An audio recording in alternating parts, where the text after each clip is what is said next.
you've had different diagnoses over the years. Oh, so boring. And this is the tricky thing with mental health. So for those of you that don't know, a lot of mental health diagnoses and illnesses have similar symptoms, so it can be hard not just to get the diagnosis right, then also to get the treatment right. And whether it's a combination of medication, therapy, all of those things. What is the current diagnosis? ADHD. Okay, so the current diagnosis is ADHD, and is it a diagnosis you're like, yes, this makes sense? Because I know at some point there was a bipolar diagnosis. So you've had depressive episodes. So it starts like this: gifted child. Yes. Then you go to the school for gifted children after school in the gifted program where you're doing standard 9 or standard 7 science and standard 2 kind of thing. Grades, I don't know. You go and do the math. I don't know. So highly capable. Burnout at some point. Yes. And then depression kicks in because I stopped karate. Karate is what kept me sane. I didn't realize the discipline and the just left brain, right brain integration and just expending so much energy in a day.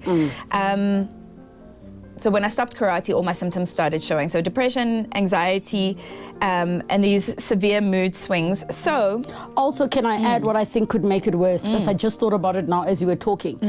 The routine of being in school, you school kids don't even know. The routine of being in school, the fact that you were forced to exercise.